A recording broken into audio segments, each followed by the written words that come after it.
Hello, hello, hello, everyone. It's Janelle Stewart here. Welcome and welcome to Parents Making an Investment.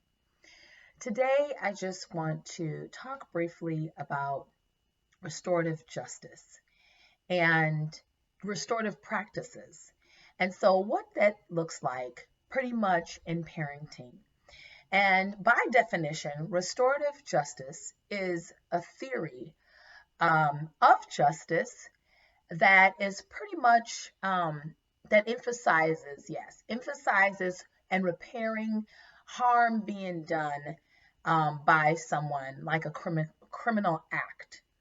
So, but today I want to take this another level because these are things, restorative justice practices is something that we can all implement, not only because it's usually repairing harm that's being done like from a criminal act, but it's just, if you look at it this way, it's harm that's being done, bottom line. And so when it comes to our children, there are times that something happens, they get in a conflict, they hit someone or they get hit. And so we teach them to say, I'm sorry, right? And so sometimes when we teach them to say, I'm sorry, um, even though saying I'm sorry is what they're being taught, but on the flip side of it, the other person, the victim or the person that has been hurt, doesn't always internalize I'm sorry as a reparative way of them being repaired by the apology. And so it's moving beyond just saying I'm sorry.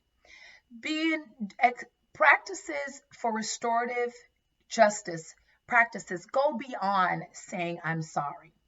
And it's actually um, finding a way to pretty much help the person that the hurt was being done by and reaching out in whatever way possible to see what they can do or what the child can do for the person that's hurt. So it goes beyond saying I'm sorry. So for example, and I'll just share my story because we do this all the time. And my kids actually, they can't just say I'm sorry. They have to seek out the individual that is hurt, their sibling, and have to ask them, what they can do to help them to feel better. Whether it's to get an ice pack, whether it's to give them a hug, whether it's even if they knock down their tower, whether it's helping them to build that structure back. If it's something that they broke, whether it's trying to find a way to repair it by gluing it together, asking my husband and I to help to glue it back together, hot glue, or some type, even if it needs stronger glue, or even to replace it. Sometimes what has happened is they have to replace it.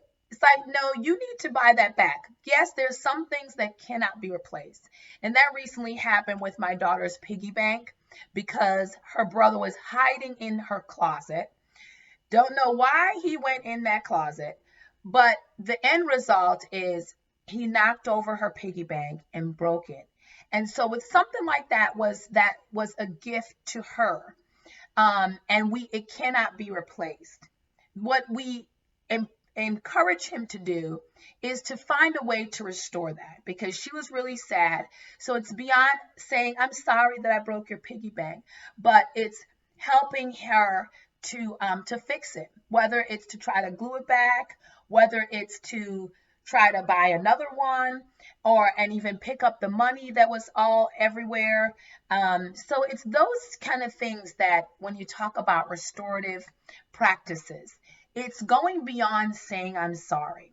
And it's asking the person, that is hurt, what can you do to help them, to make them feel better? And you can suggest these things.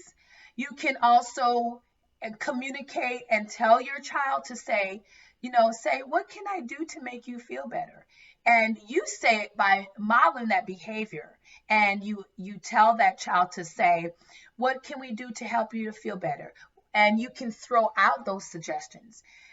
Should we get an ice pack? Will that help to make you feel better?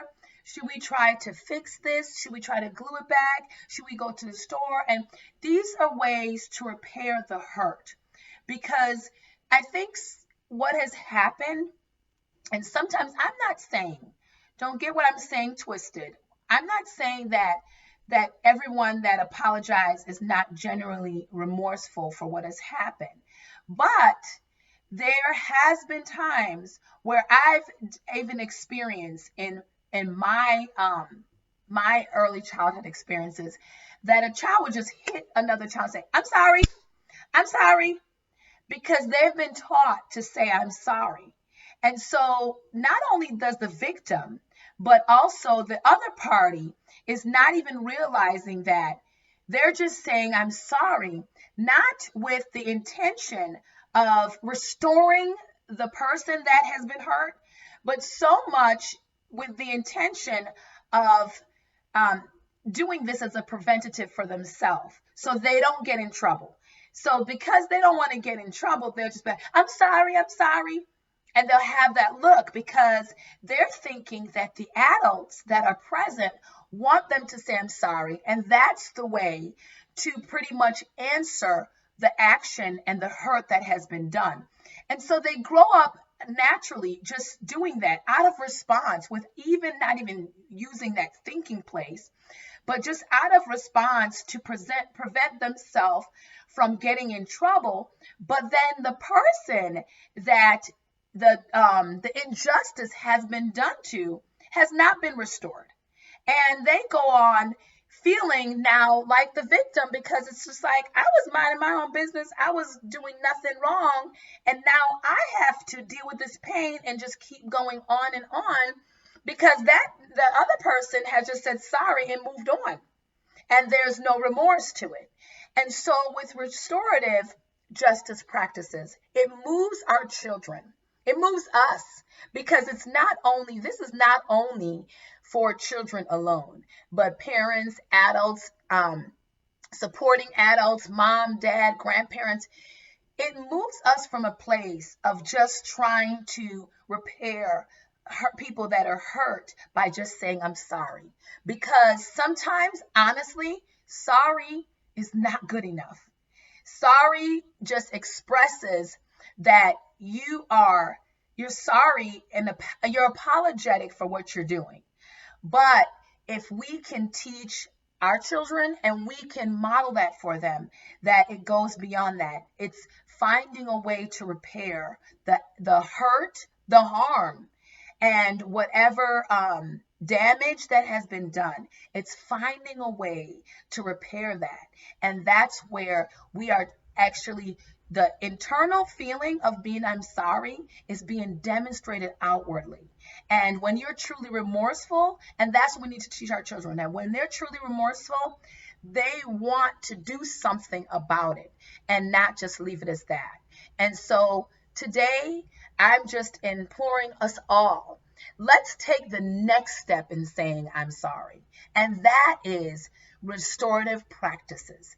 That is repairing the hurt that's been done. That is trying to bring that other person to that place of hurt that is at that place to the place of healing. Won't we all do that today? Let us all do it today. Let's do more practices than just saying. Let's put into practice so that way we can be whole, we can be better, and our children cannot stay in this place of hurt. And we won't stay in this place of hurt because healing will take place. And just for this flip side, healing takes time, just so we know that. But just because we do the practices, it's not always that we'll see the outcome instantly, but it will help the victim to move from that hurting place to the healing place.